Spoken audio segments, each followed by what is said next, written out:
Every 4 years, the most watched ball on Earth is brand new, a different shape underneath, a different skin, sold as an improvement.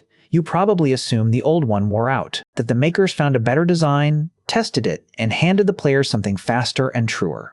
That is not why the ball changes. The ball changes because of two things almost nobody talks about: air and money. And once the chase for both produced a ball so strange that footballers said it flew like a beach ball. Let me show you how that happens. Start with the thing you never think about. A football is not smooth. For most of its history, it was stitched from panels, lots of them. The seams between those panels are not decoration. They are doing physics. A seam is a tiny ridge in the surface. As the ball spins and moves, air clings to those ridges and gets dragged along with it. That clinging air keeps the flight steady. Predictable. The ball curves the way the boot tells it to. More seams meant a rougher surface. A rougher surface meant a calmer, more honest flight. So a goalkeeper learned the ball.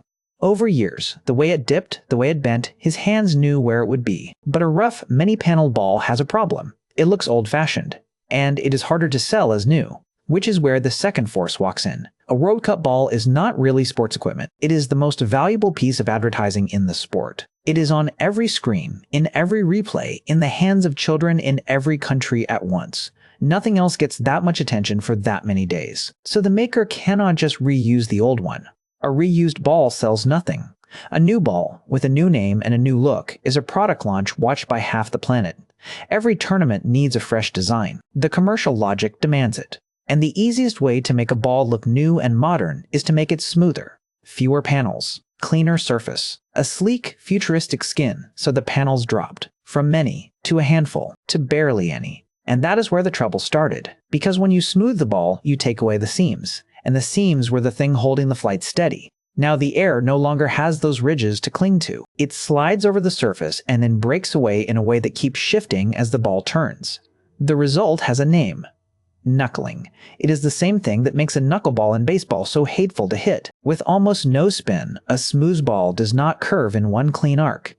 It wobbles, it darts, it dips at the last instant. The flight stops being a curve and becomes a flutter. The keeper who spent years learning the old ball is suddenly facing one that obeys different rules. He sets his hands for where it should be, and it is somewhere else. This is exactly what happened with one infamous redesign.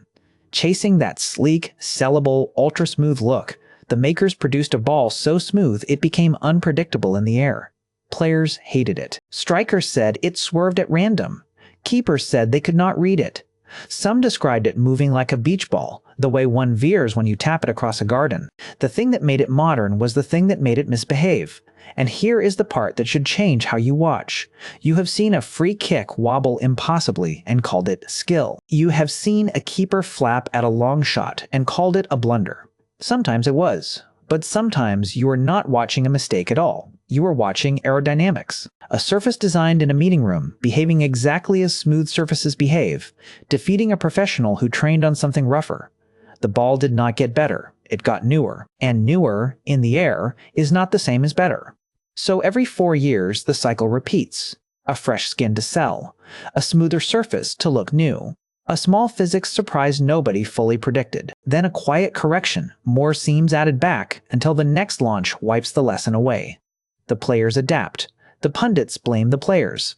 And the real author of the chaos sits invisible in plain sight. You spend the whole tournament watching the boots, and the keepers, and the goals. But the most important player on the pitch was never a person. It was the ball, and the air it was built to cut. Now you know.